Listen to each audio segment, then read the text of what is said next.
Hi, my name is Ellen Terry. I'm Director of the Process and Analytics Practice at RAND Group, and I'll be walking you through a very powerful approach to automating processes.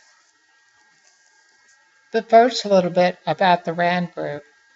We're 150 professionals with practice centers in IT strategy, Microsoft Dynamics, cloud and infrastructure, business process and analytics, and marketing.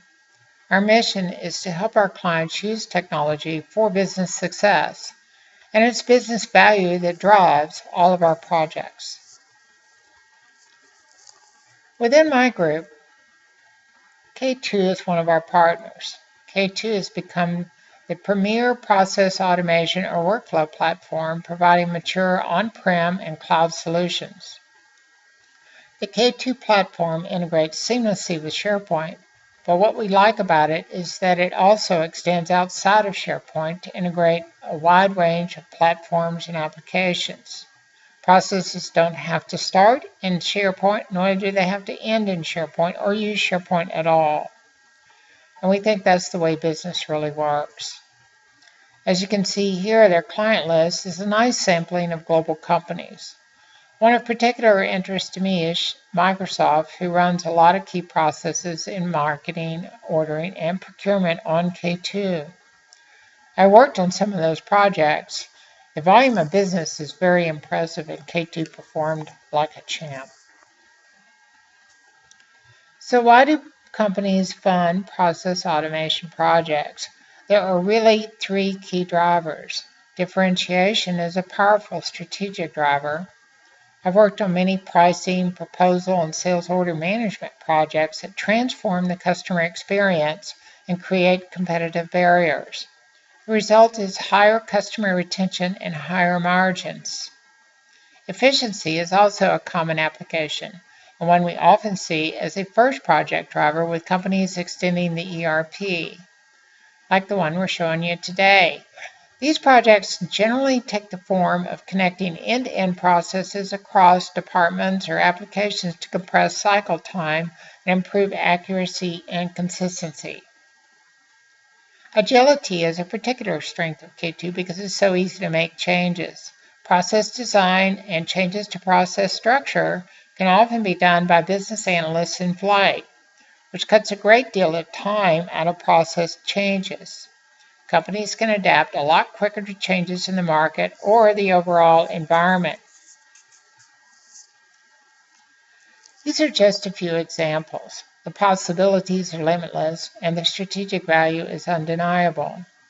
Referencing Michael Porter here, who heads the Institute for Strategy and Competitiveness at Harvard Business School, I found this idea in some form to be characteristic of successful projects.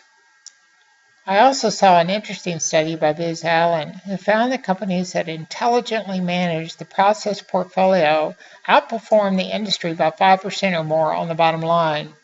My experience is that 5% is very realizable for companies with vision. What's 5% of your bottom line? So on to our client feature today. A real-world K2 application, although I'm going to walk you through UAT here. Our client is a large maritime company with a wide range of solutions in shipping and logistics, including a subsidiary that provides emergency response and salvage. This sub needed a way to manage material requests coming in from the field. People often arrive at the project site with no idea what they'll find.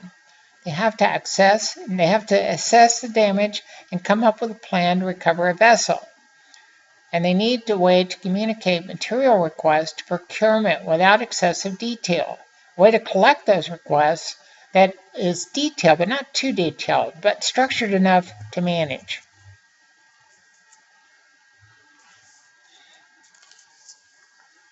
So during envisioning and design, we mapped out the processes in BPMN, which is a comprehensive business process methodology. BPMN translates very quickly into an actual executable workflow in K2. Using this approach, we're able to go from concept to execution quickly. We then wireframe the forms and built those in K2 Smart Forms, which also goes quickly, And then we created a SharePoint site to store the data and documents, and the process is ready to go. One last thing of note, we also created workflow reports in Excel so people can search for material requests and analyze process execution ad hoc. Okay, so let's take a look at the application. This is a parts and material request. This is how you start the process. There's really two forms that we designed here. There's this one, which is a SharePoint, and then there's a mobile form, which we're not going to show today. So as I said earlier, we tried to keep this really simple. So there's not a lot of information that's required here. The idea is that once it gets to procurement, we'll clean it all up.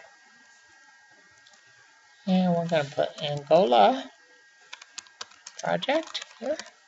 And for instructions, I'm going to say ship to site. And that's really all I need. Now, I'm going to start adding some detail.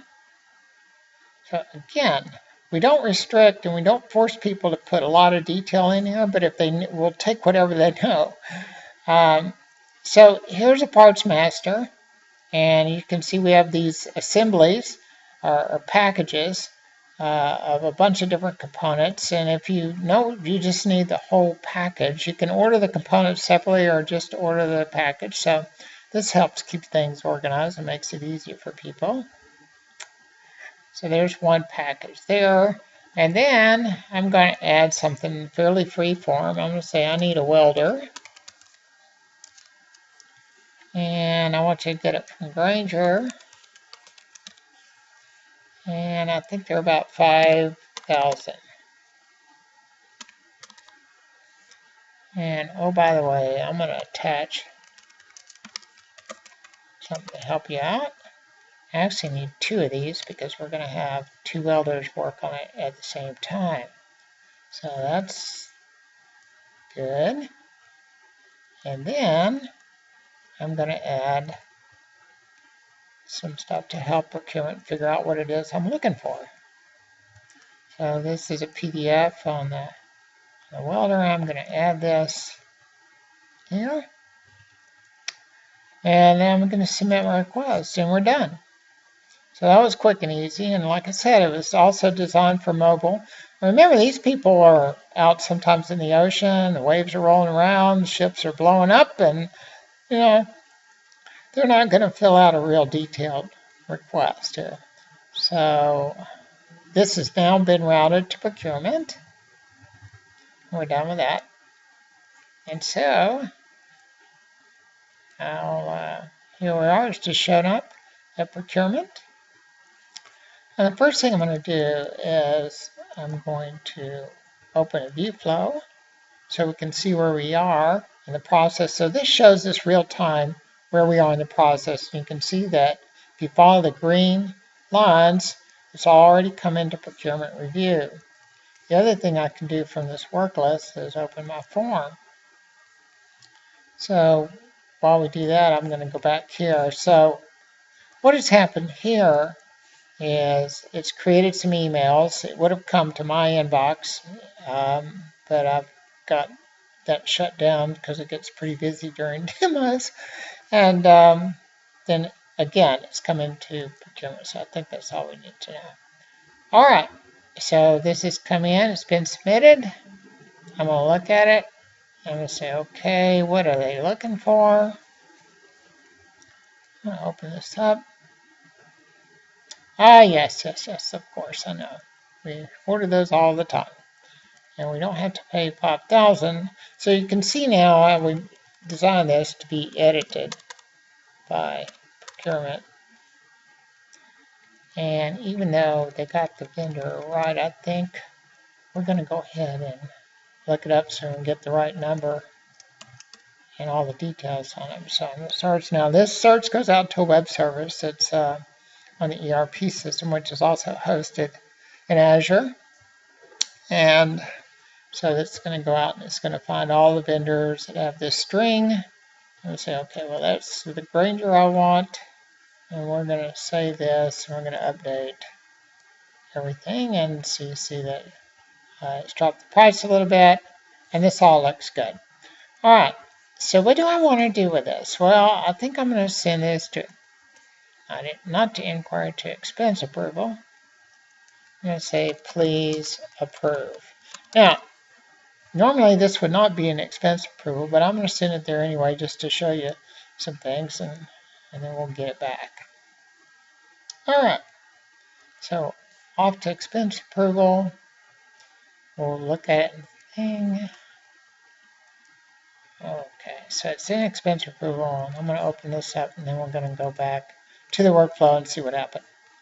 Now, so we were in procurement here. We routed it up. We performed some tests here. So what the tests were is we accessed a SharePoint list that has all the different employees and their managers and their expense limit. So what's interesting there, well, there's a couple of things. One is it takes the employee, it looks up their expense limit, and it performs a test. And if their expense limit is underneath the request amount, then it automatically approves it. But if the request is over their expense limit, then it sends it to their manager for approval. The other thing that is interesting about that is that the lists are dynamic, so they can be constantly edited. So this is a very dynamic situation. It's very flexible, and this is what adds to your agility. So we're sitting in expense approval now. We pull it up. I'm now the manager. I can look at the details of what's been submitted. I can look at the attachment. I'm not going to pull that up. I can see where the workflow has been and who said what. But you know what? I'm going to respond back, and I'm going to reject this. I'm going to say this should be a project cost and pre-approved. Also, check if NAV test and see if Ranger can get to an color. Okay. All right. Sounds good. I'm going to reject it, and I'm going to send it back like that. Okay. So we're done with that. This will come back. We'll go back to the work list. Procurement review. I'm going to open the form, and then we'll go back and talk about this. All right. So this green, it was sitting there. You can see it just painted green. Going back to procurement review.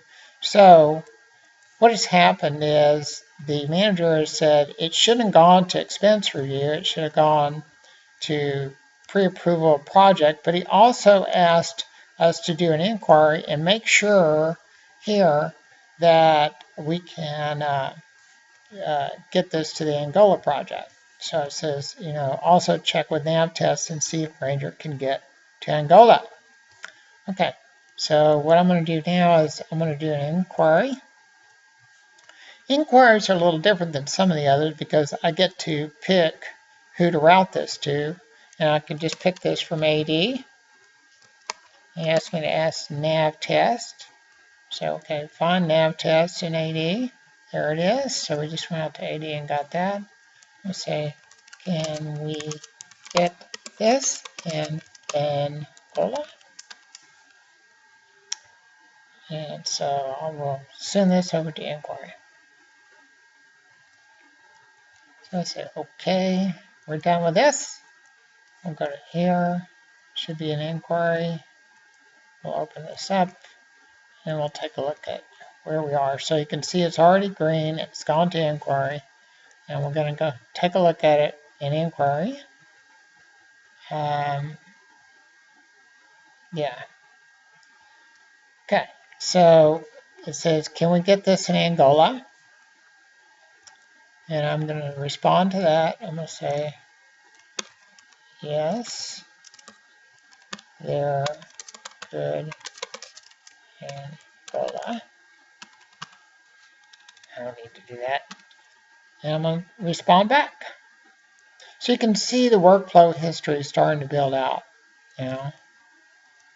And this will come back here. Should be in procurement review again. We'll open that up. And this should turn green. Yes, it did. And went back to procurement review. So now, when I go back here, this comes up the workflow, you can see that we're starting to really build a history around this workflow. I can see who did what and what they said about it and all that sort of thing. And of course, now this is still the same request, but this could go back and forth many different times to many different places.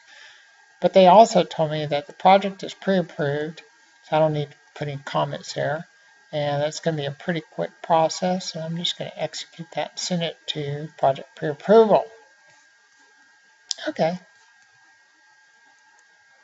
So now it's going to go to project pre-approval. I'm sorry. Let me go back up here. So you can see the green line now is tracking it all the way through this. It's creating the emails. It's creating an email, send approvals, and then eventually it will go to PO entry when it gets done with all that.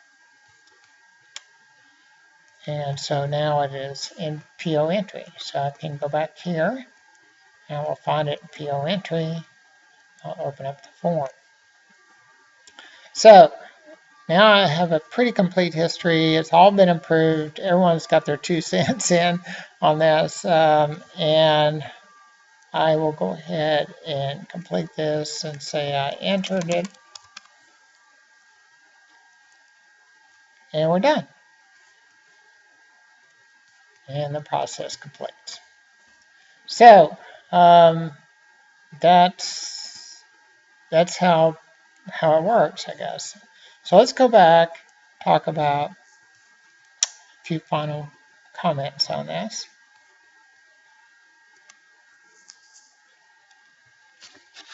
All right, so final comments.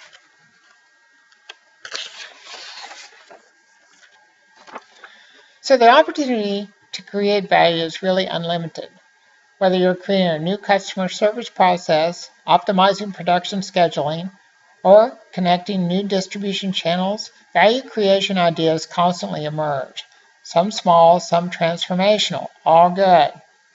One K2 customer, Kimberly Clark, has a great team of business analysts that have created hundreds of processes. The RAND Group has the experience and the resources to help you get started on this transformation. As I mentioned earlier, a 5% bottom line potential is there, and we can help you achieve that. Please contact me today to see how you can realize the latent value in your company. My email is shown on this slide.